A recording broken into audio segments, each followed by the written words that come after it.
Hello, everyone. My name is Raúl the Third. I'm super excited to be here today on the El Paso Creatives podcast. So, Awesome, Raul. Thank you so much for being on here. Thank you so much for taking the time out of your day to be on the show and everything too.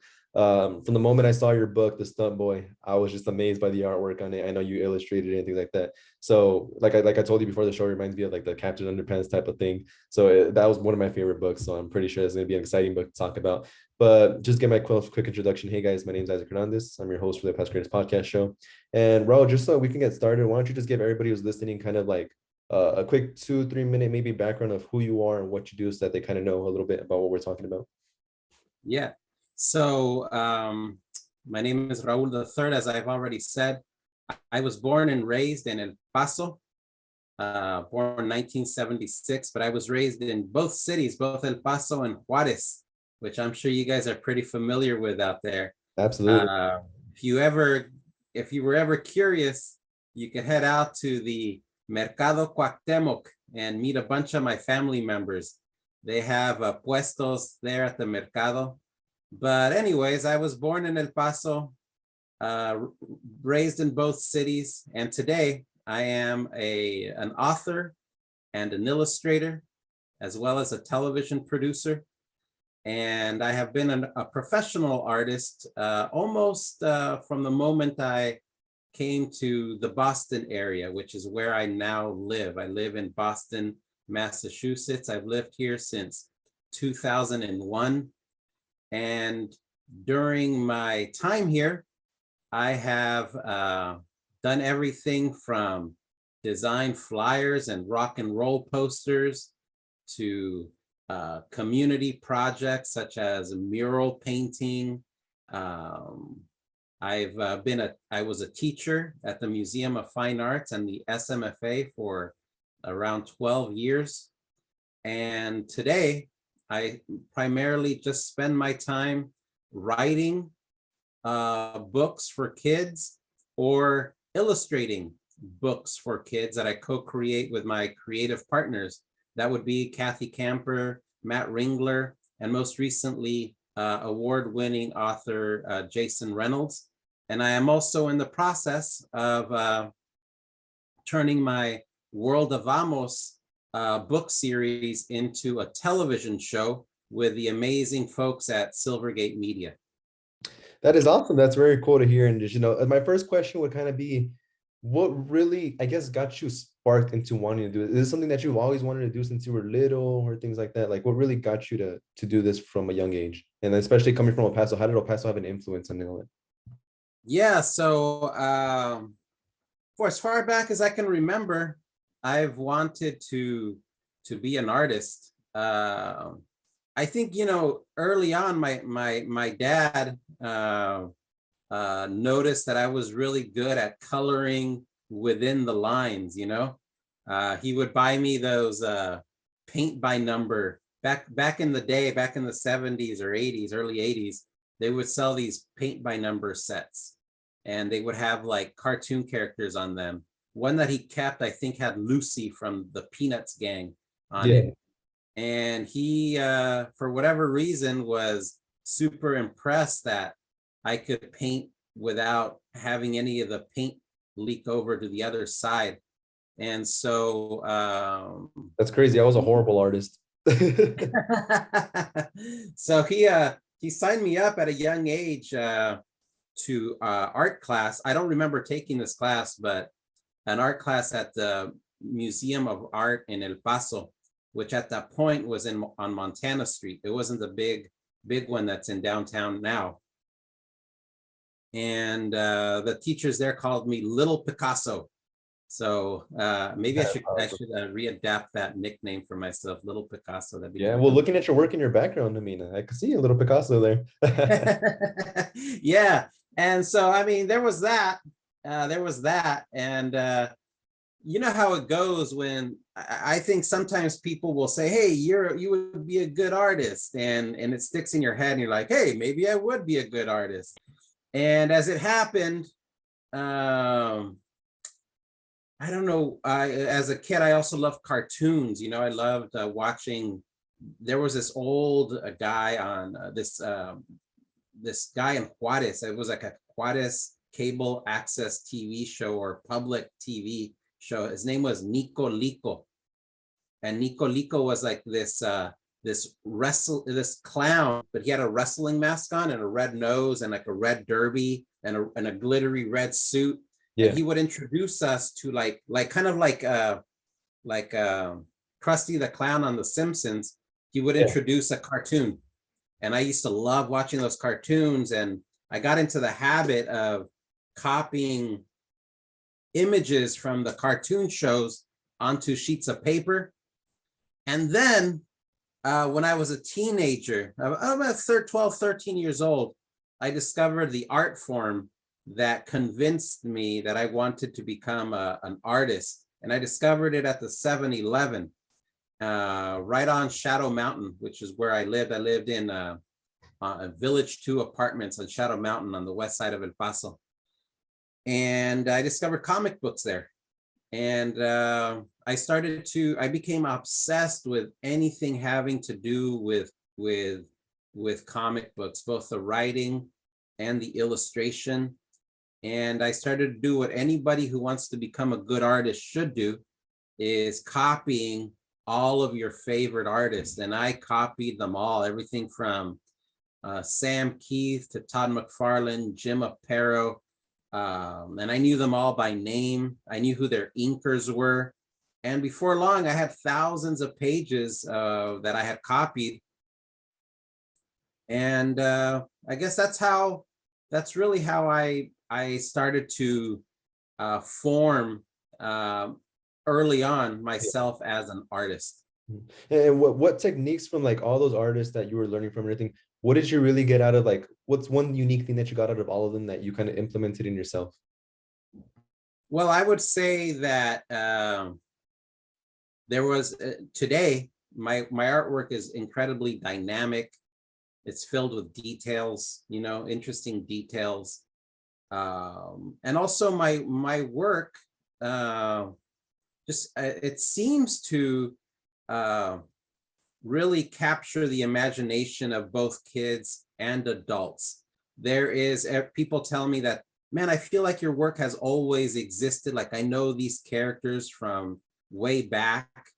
And I think it's because my universes that I either help to create or create on my own are rooted not just in the language of cartooning, but also in the culture that I was surrounded by. So yeah, that's one thing. But when I was a kid, I'm looking at my coffee tin here, which is where I keep all my pens, my Café Bustelo tin. The only pens that I knew how to draw with were these here. So like I would look at a comic book, right? And it looked like they were drawn with ink. So I would draw with big ballpoint pens because, as you know, in El Paso, there's not really art supply stores, right? There's like maybe one in town. There's that really cool spot that sells spray paint in downtown El Paso. It's like 95, something like that, like 95 brand or something like that. 93. Yeah, that's a cool spot. Like I discovered when I was visiting. But back then there was nothing. So big pens were the pens to use. And so I learned all of these interesting inking techniques using a big ballpoint pen. I learned later that they use like brushes and like technical pens, but I learned how to create all of those techniques with my big ballpoint pen. And so one of my very first books that I published, this was written by my friend Kathy Camper, was this book right here, Low Riders in Space.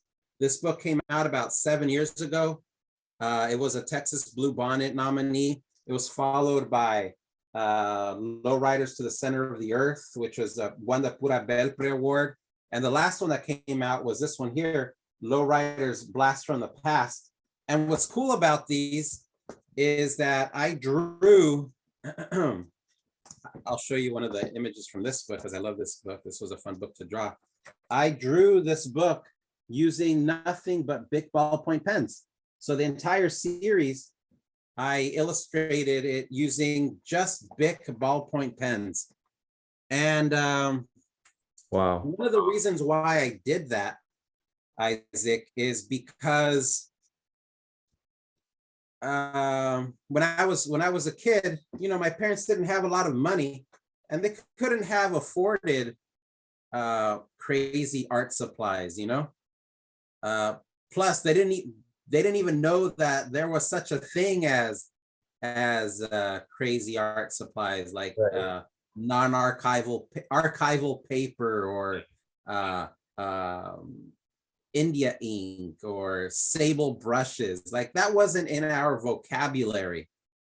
But what I love about comic books is that one, you can discover an amazing art form and different drawing techniques at the 7-Eleven. So that was my art museum.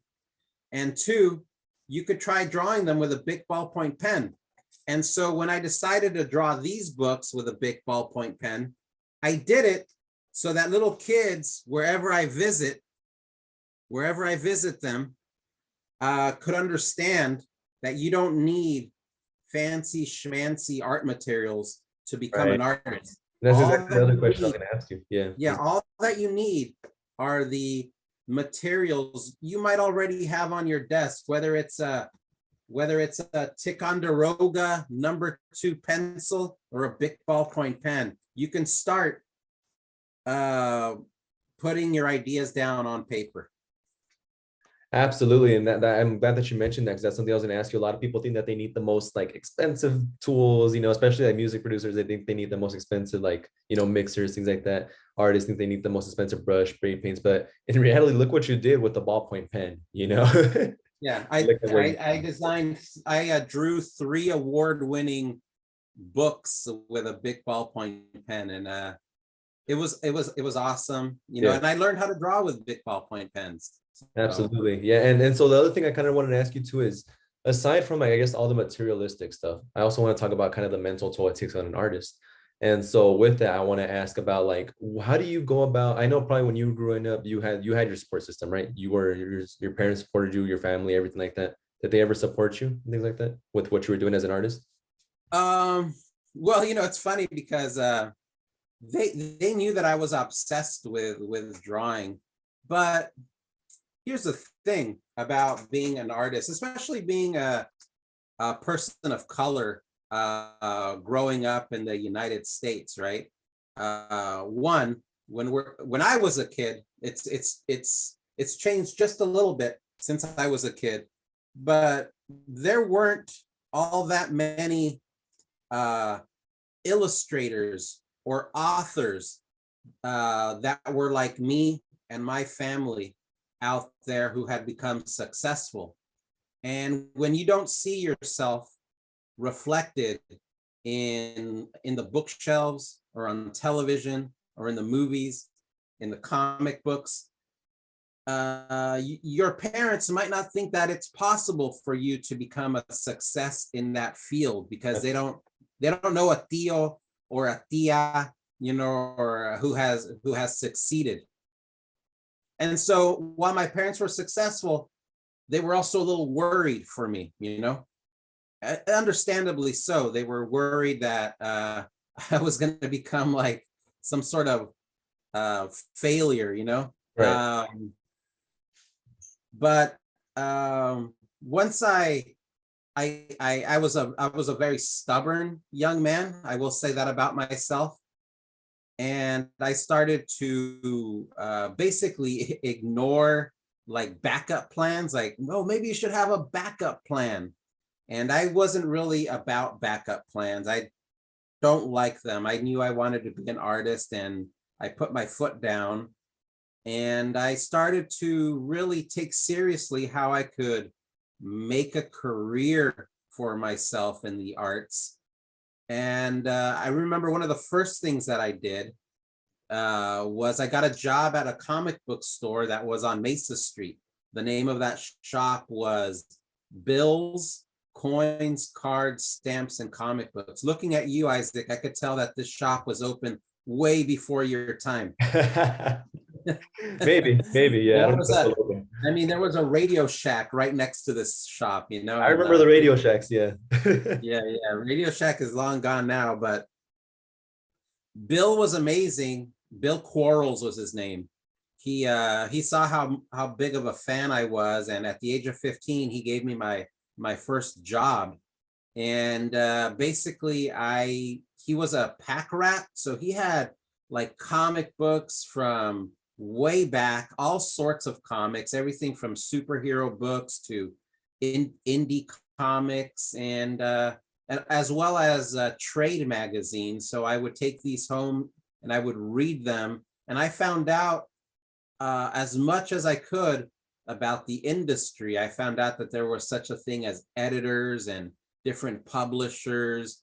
I found out that there were conventions in places like San Diego where I could go and share my portfolio with professionals, and that they would give me feedback. And so I started to develop my own portfolio. And at the age of, I think, 15 or 16 years old, I caught a bus called Rápidos Turismos, which you could catch out of downtown El Paso. And that bus would take me to Los Angeles. And I started going to the San Diego Comic Book Convention. I think the first time I went was in 1991 or 1992. And at that age, I started showing my work to real professional artists. You know, I even shook Stan Lee's hand, if you can believe that, way back in the 90s. And this was before the Marvel movie craze. And even though they never gave me a job, they gave me a lot of professional advice. And I started to meet people who were also trying to make it in the industry. And I made some lifelong friendships that way. Yeah, so.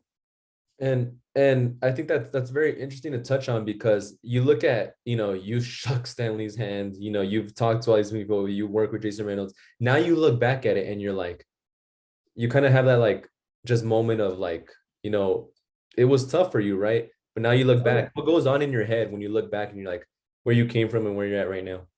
Well, I have looked back on it, and now I've accomplished pretty much every single one of my dreams. I'm a published author. I'm developing a television series. I work with the best writers in the business. And when I look back on it and I think of everything that I've done to make it to the point where I am today, I often think, if I had to do that exact same thing starting today, there's no way I would be able to muster up the energy that I needed to make all of the connections that were necessary for me to make it. Yeah. And my number one question would probably be right now, like, and I thought this was an interesting question to start asking the guest, is what is the term success for you? What does the term success mean to you, specifically as an artist and a creative? What does the term well, that's a great question. It meant different things along the way. The term success has varied definitions, and every one of those little milestones that I met along the way, I consider to be a success. One of the first ones was, I would say that one of the first things was going to the San Diego Comic Book Convention, and being in the world that I imagined that myself in, and that I wanted to be a part of. And just the simple fact that I took the initiative to ride the bus out there and to work on a portfolio at the age of 15, to be, I guess, brave enough to share that very amateur work with professional artists, that was successful. You know, that was a moment of success. When I moved here to the Boston area, and I was invited to draw a flyer for a dance troupe, and they gave me $25 to do it. I was so proud and happy about that. And that was success. So I would say for all of those up and coming artists out there that your success begins with you creating the work, taking the time and the dedication to make it. You should be very proud of that. Taking the time to actually show it to people, that takes a lot of courage, right? So you should consider that to be another milestone. So your success should be measured by all of the little things that you do along the way to get you to wherever it is that you end up, you know? And how did you deal with the whole, I guess, both negative and positive feedback? How did you kind of get that and implement it in yourself? But how did you deal with all that? Well, I know early on, you know, I thought I was going to hit it big as a teenager. I would go to the San Diego Comic-Con with a full intent of getting hired and leaving El Paso and dropping out of high school and being, yeah, I'm an artist now. But they would always send me back home, and they would send me back with words of encouragement. And so how did I deal with little setbacks or with not accomplishing the end result that I dreamed about? Well, I dealt with it by simply just getting back to work, you know? But I would also say that my success as an artist has come from also understanding and being knowledgeable about what other people were doing who were successful. And so as a young kid, I always modeled my life and my art on those who I admired or those people who were my heroes. And I tried to follow in their footsteps.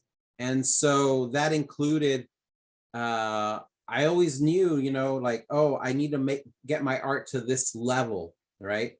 Or I need to be able to produce this much artwork per month to be a professional artist. And so I was always trying to just meet those goals for myself. And what setbacks did you have that you learned from, as far as like maybe mistakes, but also maybe also sacrifices that you had to make in order to keep going? Maybe things that like there were tough decisions for you to make, but you're glad that you made them. Well, I guess, you know, one of the toughest one, I've been really lucky in that I've been living with the love of my life now for a few decades. Her name is Elaine Bay, and Elaine is an amazing artist. She came up to the Boston area to get her master's at Tufts University, and she is also my creative partner on these books here, the Vamos series. We started our collaborative efforts in books with this series. This is a SpongeBob comics. I was hired to do short stories in this series, and Elaine was just such an amazing colorist that we carried that on to children's publishing. But what would be the sacrifices? I would say I don't know, like I love what I do, I love creating stories and drawing. Um, I would say I wouldn't really say that I've sacrificed much because I've known since a young kid that I wanted to be an artist, and come hell or high water, I took all of the what I felt were the necessary steps to become an artist. Maybe leaving El Paso, and not spending as much time with my family over the past 20 years. That's definitely a sacrifice, right? And setbacks, creative setbacks. Well, here's the thing. Since I've been in the Boston area, I have been involved in various artistic communities, and I've just been having a great time making art. And, I wasn't always paid for it, but I had a fun time with my artist collective, the Miracle Five, making art exhibits for coffee shops, creating self-published zines. And so over the past 20 years that I've been in Boston, I've kept myself incredibly busy, and all of these little projects that I've been a part of have been very fulfilling to me. So it's hard for me to really think that I've had setbacks, because every step along the way has been fun and exciting and challenging. Absolutely. And the year of the pandemic, last year, 2020, did that have any like type of like reroute for you? Like, did anything change with that? Well, I'm really lucky again, my I've worked from home for nearly a decade now. And so I kind of stayed at home and continued to Yeah. draw books. And last year, I think I illustrated nearly 6 books. So, and I signed my first television deal. And so I had an incredibly successful year. But that's not to say that it wasn't difficult, because it was very difficult, and it was difficult for the entire country. There was a lot of sadness and tragedies happening, from 700,000 people dead from COVID, to a president who was lying through his teeth for his entire presidency.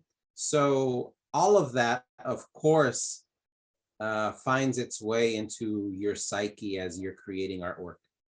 Right. And so also, how do you see the whole creative industry and the whole artistic industry kind of move forward within the next 5, 10 years, especially maybe even the digital technology that we're living in now?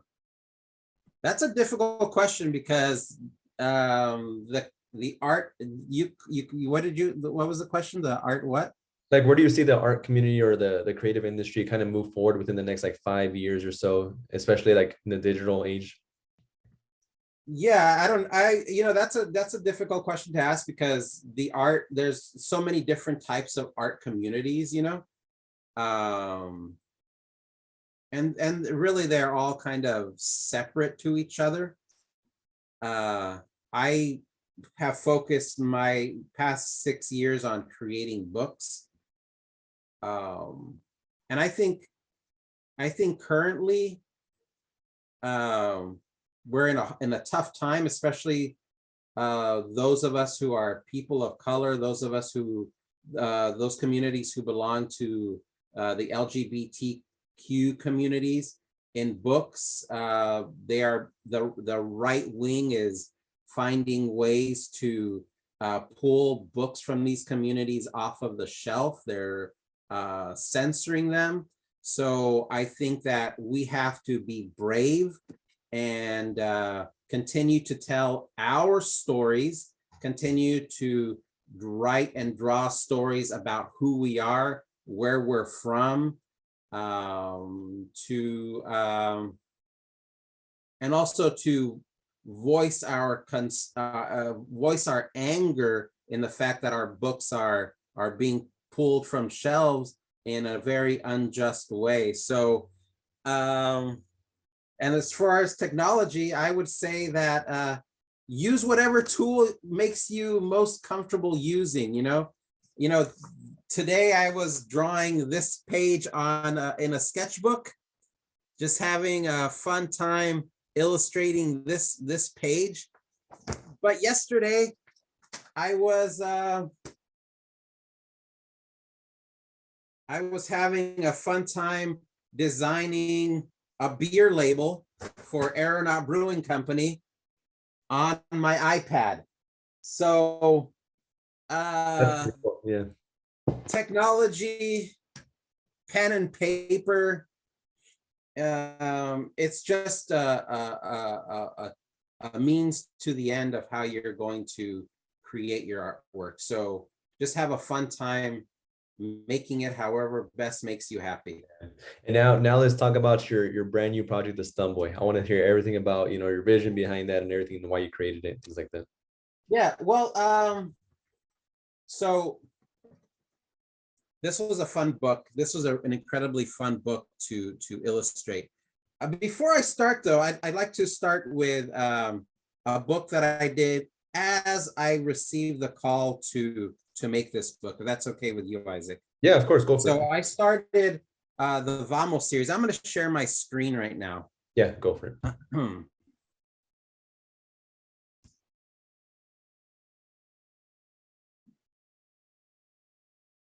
So when Jason Reynolds gave me a call to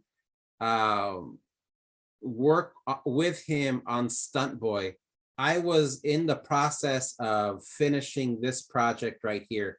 This is Vamos, Let's Cross the Bridge. What I love about this series is that it takes place in a version of El Paso and Juarez. Yeah. That's cool. So I was working on this book here, and I wanted to make a book all about crossing the bridge, what it was like for me. And by the way, these pages are colored by Elaine Bay. As you can see, Elaine Bay is a master colorist. She takes these incredibly complex images and just finds a beautiful way to balance all of those colors without it being overwhelming. And everywhere you look, it has like perfect detail, which is pretty cool. Well, thank you. Yeah, so I wanted to make a book about the bridge and that memory that a lot of us who grew up going to Juarez have, which is getting stuck on the bridge. You ever experienced that, Isaac? All the time, every time I go, man. I've been stuck at the bridge one time for like 8 hours. I'm not even kidding. Yeah, so this book is all about getting stuck on the bridge and finding a way to entertain yourself while stuck on the bridge. But as you can see, Isaac, I love El Paso and I love Juarez so much that I fill these books with all kinds of little details that are in a way my love letter to my hometown. You'll see details on buildings like the Gaspar building. Gaspar is one of the best artists who has ever come from El Paso. He lives in San Eli. The first time that I saw a portrait drawn by Gaspar, it gave me so much inspiration because he was a guy who was drawing people who looked like my tío and tía, and they were hanging at the museum. There's Selena, there's the Waterburger, there's the X. Right. So all sorts of fun stuff, I want to make books that people from the border, people from the frontera, people from El Paso and Texas can be proud of, books that they can see themselves in, books that little kids reading these books in their classroom can look at and immediately understand that these books are for them, Right. So Absolutely. yeah, so this is the book that I was creating. It's the third book in the series. The first one is Vamos, Let's Go to the Market, which is this one right here.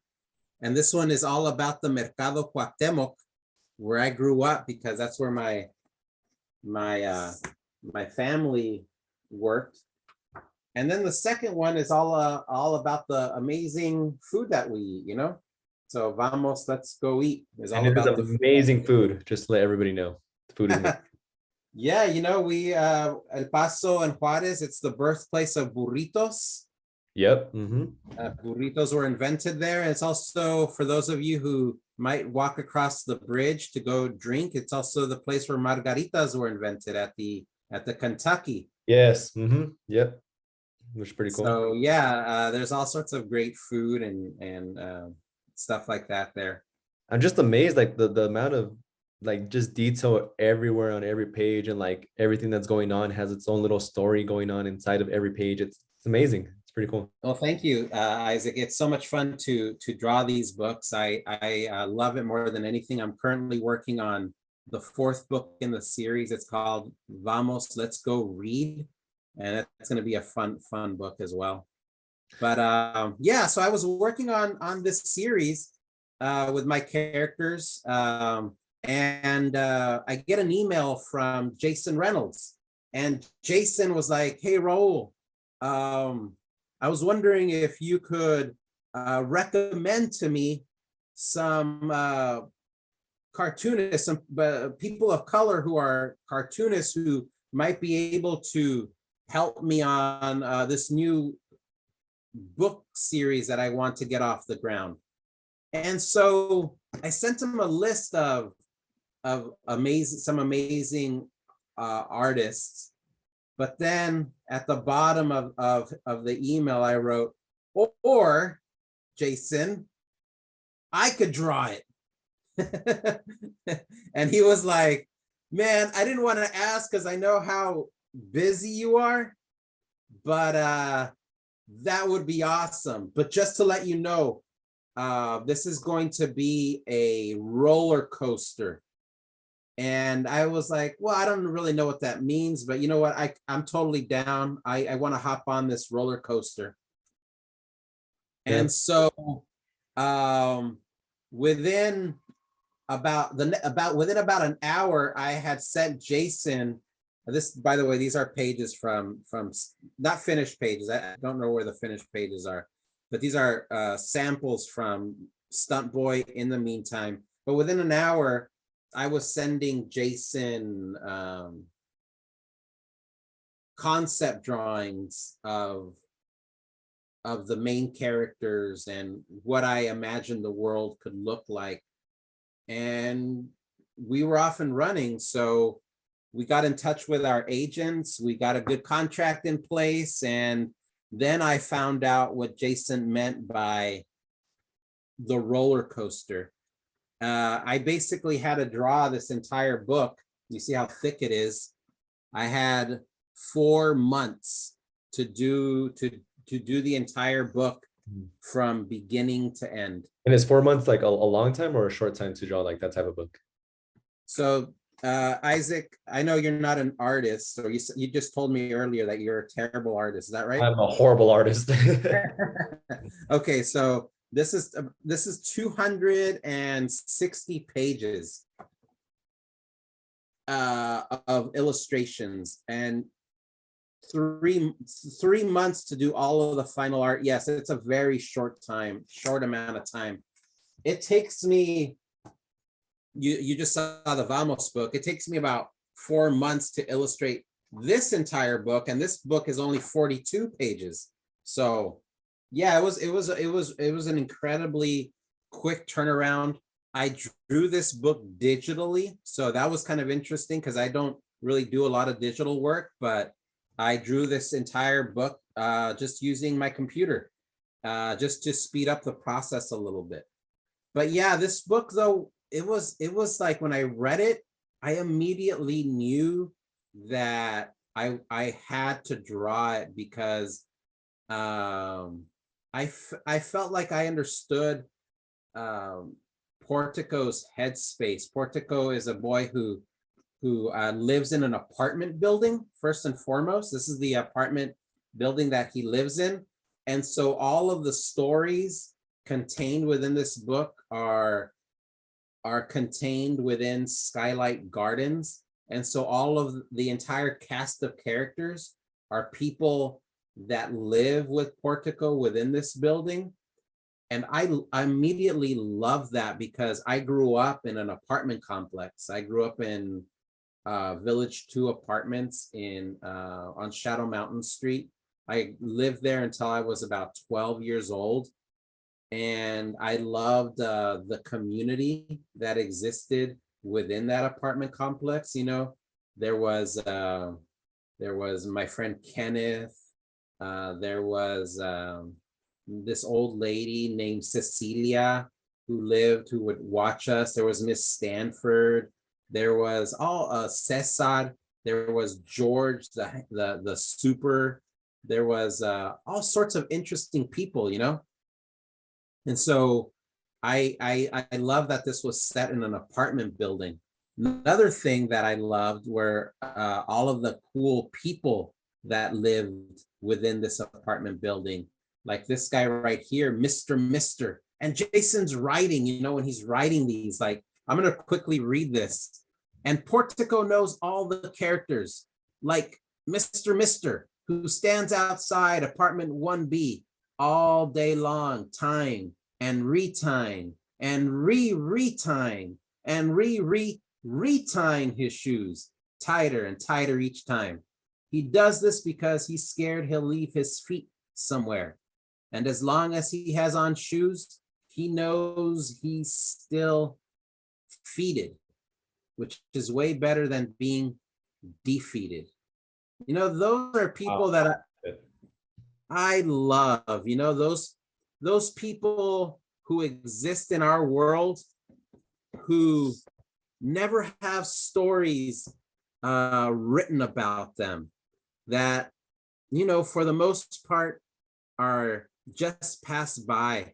And Jason has so much insight and care for these characters that I could not wait to get into the world and figure out a way to bring these characters to life in a way that complemented Jason's text. So yeah, and then Portico, he suffers from anxiety that, you know, kind of at times makes him overly nervous, keeps him from being able to solve problems. And as a kid, I had severe anxiety. I was a nail biter. You know, I bit my nails throughout my entire childhood. I was never diagnosed with anything, but I often wonder, like, why was I always biting my nails almost to the nubs, you know? So I understood this like headspace that Portico had in interesting ways. And Jason asked me, like, how was I able to capture all of these emotions in these characters? And well, it's because I kind of had some of them myself growing up. So it's a great project to be a part of with Jason, and I'm you know, honored to be creating these books with him. That's amazing. And then the whole story and how it relates and everything too, just the illustrations, the story behind it. That's what really makes a good book in my head, is just the amount of how relatable you can get to a story, and, you know, how you relate to the images and everything too. I know we're running short a little bit on time here, but before I let you go, last two questions I kind of wanted to ask you is just that general piece of advice you would give to any writer, illustrator, any artist in general that either came from you or somebody gave to you that you want to share. What would that one piece of advice be? Well, I would say that art isn't a very, I would say that one of the best ways to be an artist is to find your community, you know? I know that's what's made me who I am, is the community of artists that I work with. It never felt like a solitary process, you know? Working with Elaine since I was a kid, working with my artist collective, having daily conversations about art and our dreams and what we hope to accomplish. It has helped me to be very willing to work with people and to understand that it's not just about myself and who I am, it's about the people that I surround myself with, you know? And being open to working with people is something that will be very valuable through your life. I mean, it's the reason why I work with Jason and with Kathy or with David Bowles or any of the other amazing writers, because I know that I'm going to learn a lot from what other people have to bring to the table, and that together we can create something awesome, right? So that's what I would say. Just have fun working with people. Absolutely. And it's not work if you're having fun. So Yeah, exactly. and so the last question is, compared to where you're at now, what is something you know now that you wish you would have known when you first got started? Yeah, I don't know about I don't know what that is. That would be. I'm kind of glad that I didn't know how to make it. You know, I like the fact that it was just a big mystery to me, and that I had to. I would say you just have to take a chance. Take chances on yourself. My friend Kwame Alexander, who invited me to create these Vamos books, invited me to be a part of his imprint, Versify. He says the best investment you can make is an investment in yourself. And so, yeah, take chances. If take chances in what you believe in, and who knows what will come of it. Absolutely. I love that. I love that. Just taking the opportunity. It just takes one opportunity. I tell everybody this. It takes one opportunity to just change your whole life. So exactly. Just takes one. And so just give yourself a quick shout out. You know, where can people find you? Where can people find your book? Where can they reach out to? Things like that. Well, you can find me on Raúl the Third on Instagram if you want to keep in touch with sketches and things like that, you know. As for my books, just type in Raúl the Third and you'll probably see Vamos books pop up. You might be able to find them at the Barnes and Nobles in Las Palmas or on Sunland. Absolutely. But definitely, I know that they're available on Amazon. Yeah. So look for my latest Vamos, Let's Cross the Bridge. Yeah. And next week, you'll be able to purchase Stuntboy in the Meantime by the amazing Jason Reynolds. That's awesome. Awesome. So I'm looking forward to it. I'm looking forward to getting myself a copy. Hopefully, if I get one signed by you, that'd be amazing. Yeah, I could send you a book plate or something. Awesome. Yeah, we'll work that out. I'm going to be in El Paso in December. So. Oh, absolutely. So then we'll catch up then. Yeah. So yeah. We'll catch up then. We'll shoot each other a message. But Raul, I want to thank you so much for being on the show, taking the time out of your day to be on here. And is there anything last things you want to say? No, my friend. Thank you, Isaac, for having me on. It's so nice to know that there are people like you in El Paso who are showcasing the amazing talent that exists in the city. And I look forward to going through your Instagram page and discovering some of the amazing artists that live on the frontera. Awesome. I appreciate that, man. Well, thank you so much. I'm gonna let you go, but I appreciate you. Thank you so much. Hasta luego, Isaac. All right. See you later. Bye.